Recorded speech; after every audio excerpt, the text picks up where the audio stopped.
Good afternoon and welcome. This time I'll call the Paulding County Board of Commissioners Board Meeting to order for March the 9th, 2021. I don't see any elected officials. If you bring the list forward, please, sir.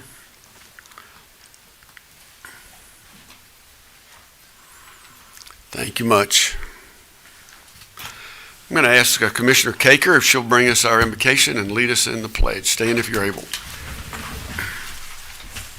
So we have a staff member that leaves us a little prayer message every day, or every Tuesday, every whatever.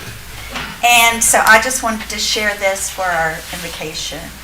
Your name is permanently engraved in the palms of my hands, and no man shall pluck you out.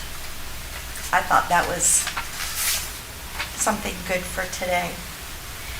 Dear Heavenly Father, thank you for this day, and thank you for the people that are surrounding me.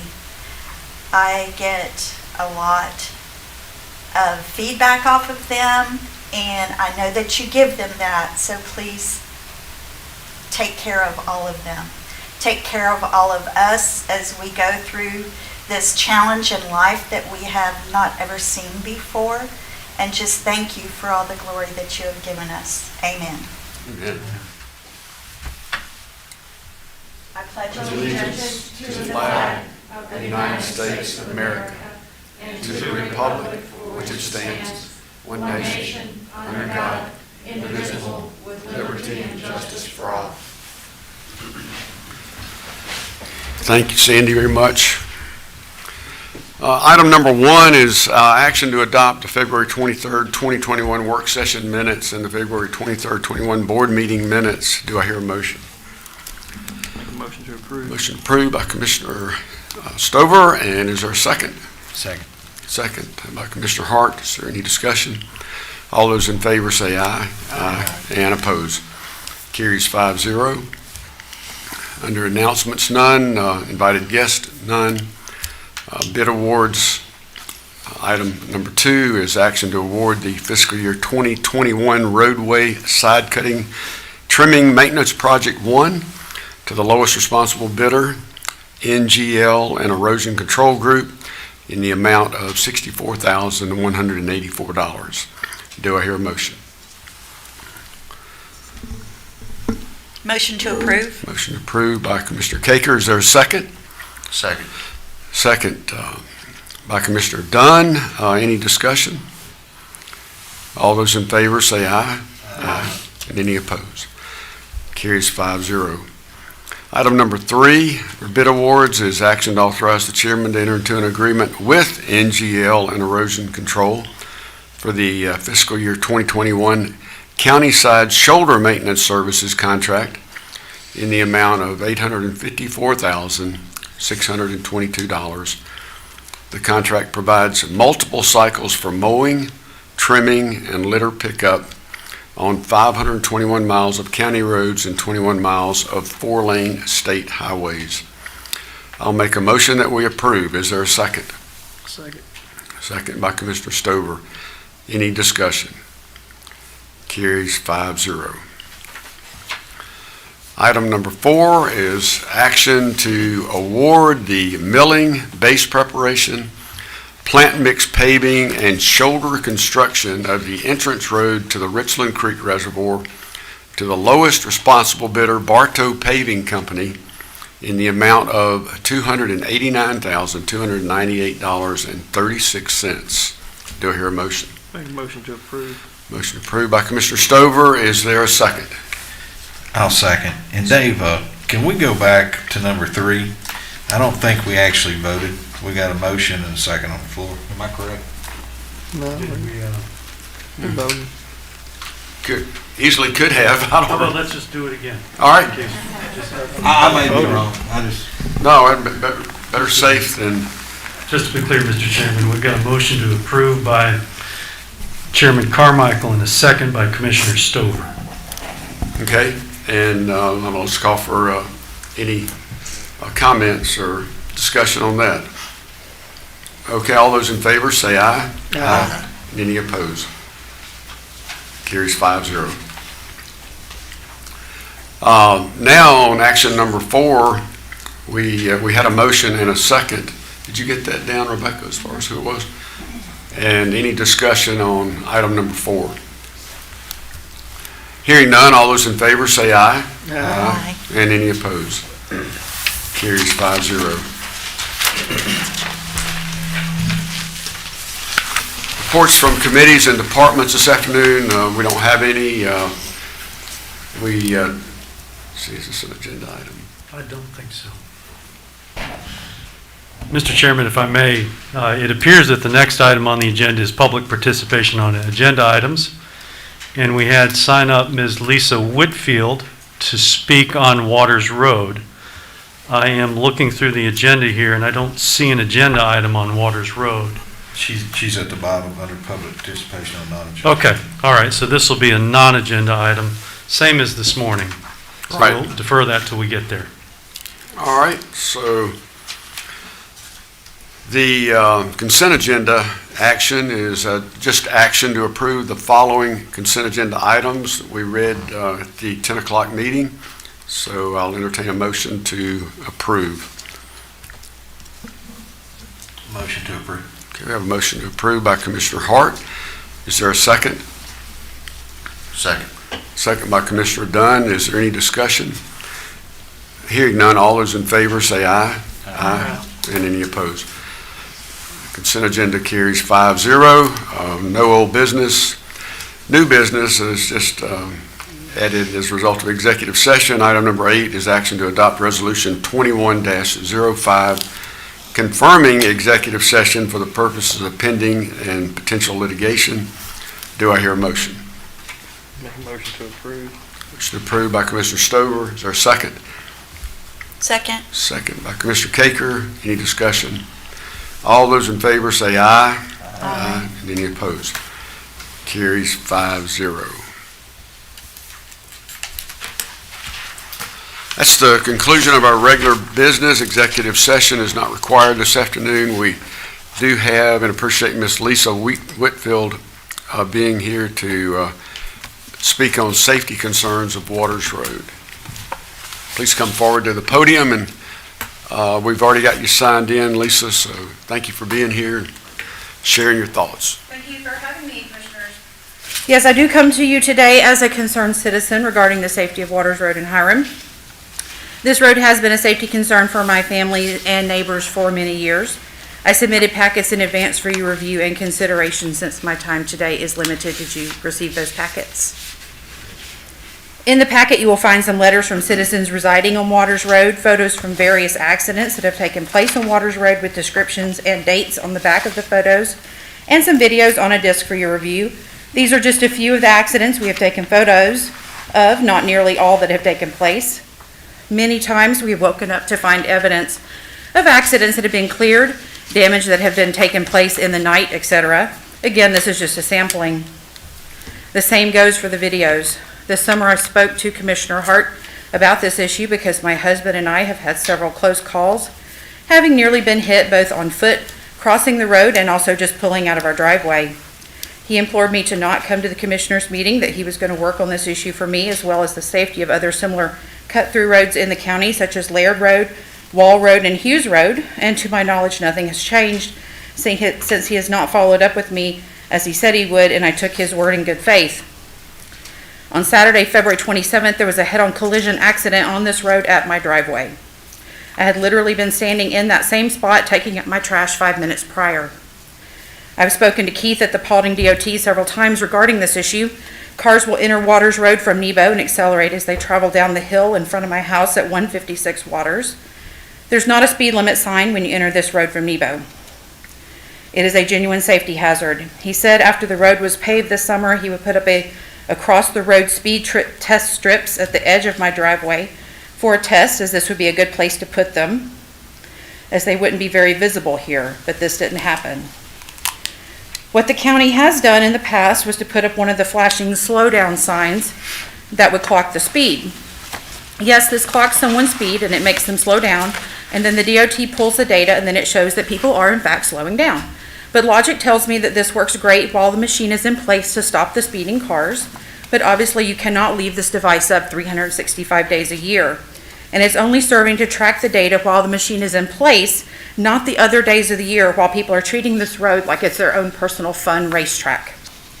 I've spoken to the sheriff's office and they promise to do ride-throughs, but they themselves admit that they are understaffed. Nor do I really expect them to ride through all the time when they are really pulled all across the county. I've asked about speed humps and was told that that was not a possibility. I've asked about lowering the speed on the road. I was told this also wasn't a possibility. I was also told that based on the data from the speed tracking devices that people aren't really speeding on this road. I question the accuracy of this data. Drivers are seeing the machine telling them to slow down, and they are. So the data that is being pulled from that machine is actually having the driver slow down, which again is a good thing, but that's not accurate 365 days of the year. There are several dangerous curves on this road. The one at my neighbor's is where I see people drive in the middle of the road as they take that curve, or they come up on it too fast. I hear tires screech and I hear brakes squeal. The one at 371 and 400 Waters Road is where people actually leave the road. Their cars go flying off the embankment because they take that curve too fast. There are several accident photos enclosed in your packet of that one. Ironically, after I wrote to be put on this agenda, those speed strips were installed on late Friday afternoon below my neighbor's house. I watched as they served to slow the drivers down this weekend, which again, that's not a bad thing. But people had plenty of visibility and they know what these devices do.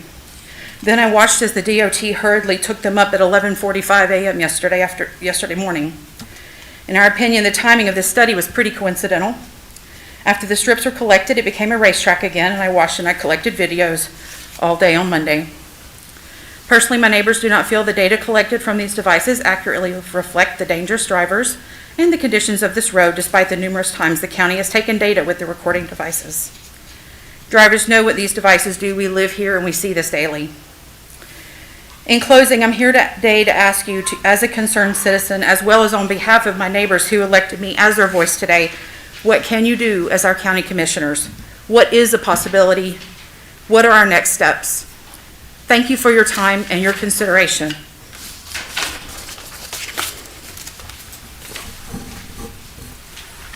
Thank you, Ms. Whitfield. To be honest with you, I did not get the packet, so I'm unaware of, don't have the background information that would have helped me personally. Any of the commissioners like to comment? I turned them in this morning. Yeah, we got him this morning. We did. But he'll get his. He just wasn't in there when the clerk came through. But there has been some internal controls that are being put in place, things that you don't see. For one, we've dealt with some compression issues as far as our salary. We're trying to fix a way. SO, of course, they have a lot of duties. And amongst those duties, it's unfortunate, but sometimes traffic ends up being what they do when they get these other duties, warrants and stuff like that taken care of. And hopefully this thing that we've passed as far as insurance, benefits and everything else is going to help them to have better retainage of employees, whereby being able to police more and be able to be out there on roads such as this. The other thing that we have approved as a board along the way has been at the end of Ridge Road, from Laird Road to 92 will be 4-lane. They're going to work on that traffic light and there'll be 6 lanes on 92. I know that is in the future. However, I live on Laird Road, and what's happening is these things are being used for a cut through. I mean, we all know that. And they are, because if you go down Ridge Road and you get to 92, it's an issue, sometimes. And especially in the morning. If you're not turning right, and if you are turning right, you got to ride in the ditch, to get out there, to get to the end of it. It's a long line. And this is going to definitely help, help our traffic. Hopefully people will be encouraged to go down and to take that road. There's some other, I think, things that, George, you got anything you want to speak to on this, or?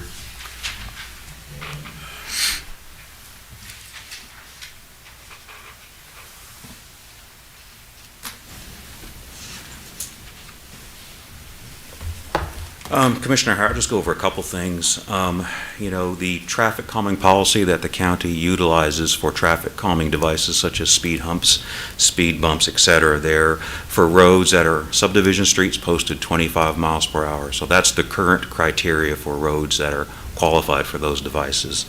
Regarding the crash that happened in February, I believe that was a driver who was, from looking at the crash report, they were texting, they were looking at their phone while they were driving, crossed the center line and hit another vehicle. They were cited for driving under the influence, and they were also had a bolo on them by the sheriff's department 5 minutes prior because they were driving recklessly through the county.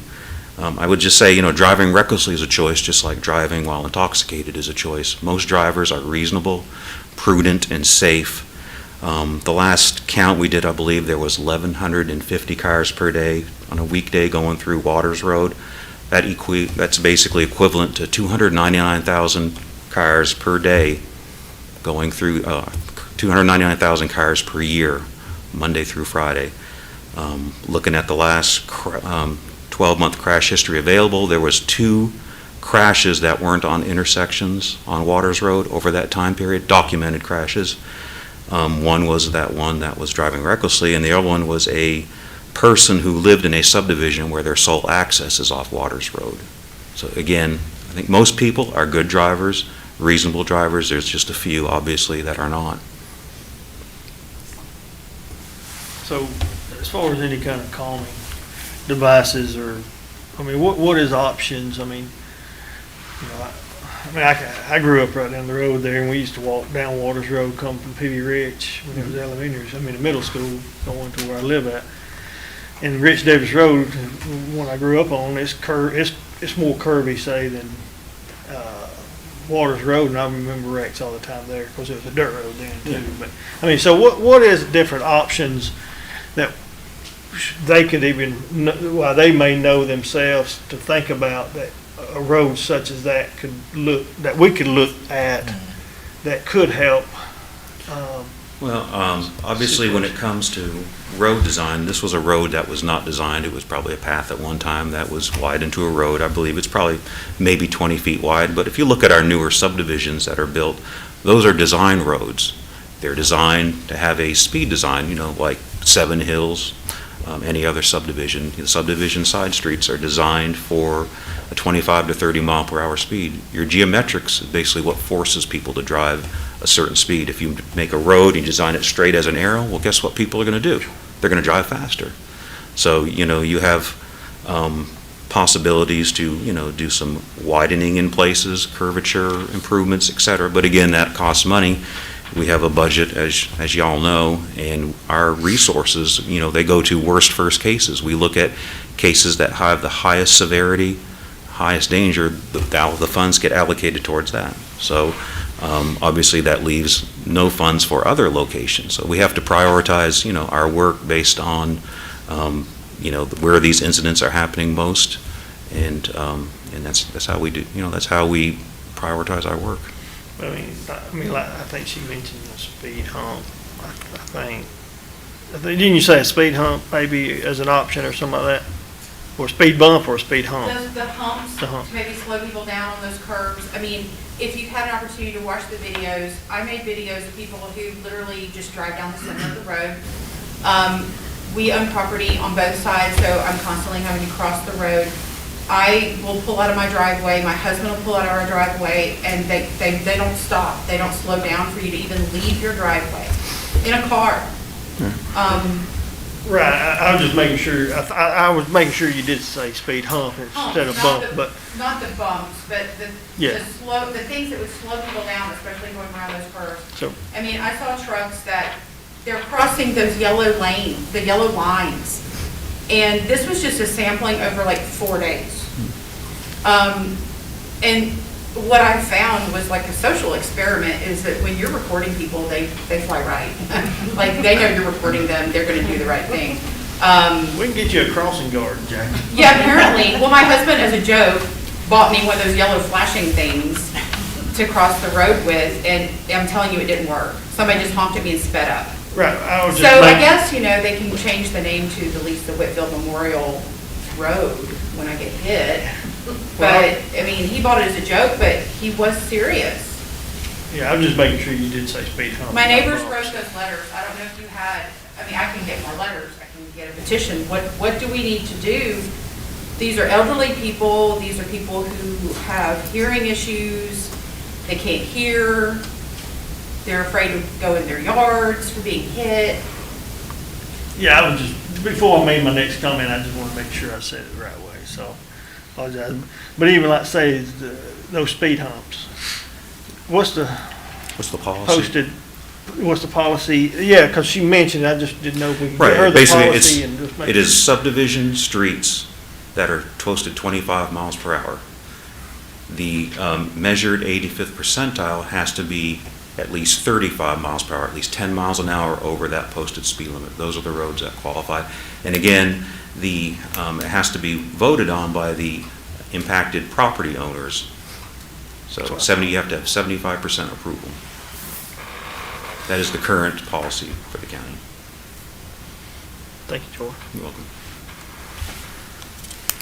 Other comments? Okay.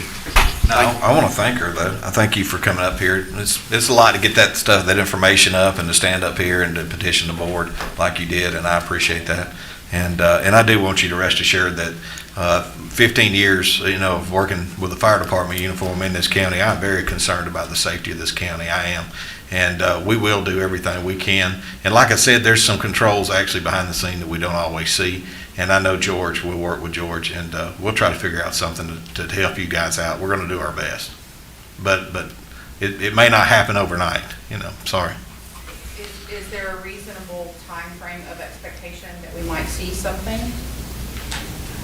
think first of all, we need to go over the conditions and go over some solutions before we can give you a time frame. Do we have phone numbers for you, Ms. Whitfield? We did in the pack.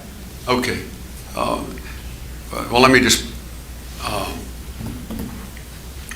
don't want to set a time frame on it, but we have your phone number, and we will take this into account and evaluate it further and get back with you. Thank you, I appreciate it. Okay, the last thing then on our agenda is just an opportunity for comments from the commissioners. If you want to announce your anniversary or the birth of a new baby. Now, Commissioner, I would like to say it's a big day this Thursday. It's the grand opening of Costco. Want to be sure everybody knows they're invited. I believe it's scheduled for 8 o'clock. 7:30. The chamber's going to be there for a ribbon cutting at 7:30, so everybody mark your calendars and come out. So, And that would be in post 1, right? that's post 1. Anyone else? Okay. I'll entertain a motion to adjourn. Make a motion to adjourn. Motion to adjourn by Commissioner Stover. Is there a second? Second. Second by Commissioner Hart. All those in favor say aye. Aye. Any opposed? Carries 4-0. We stand adjourned.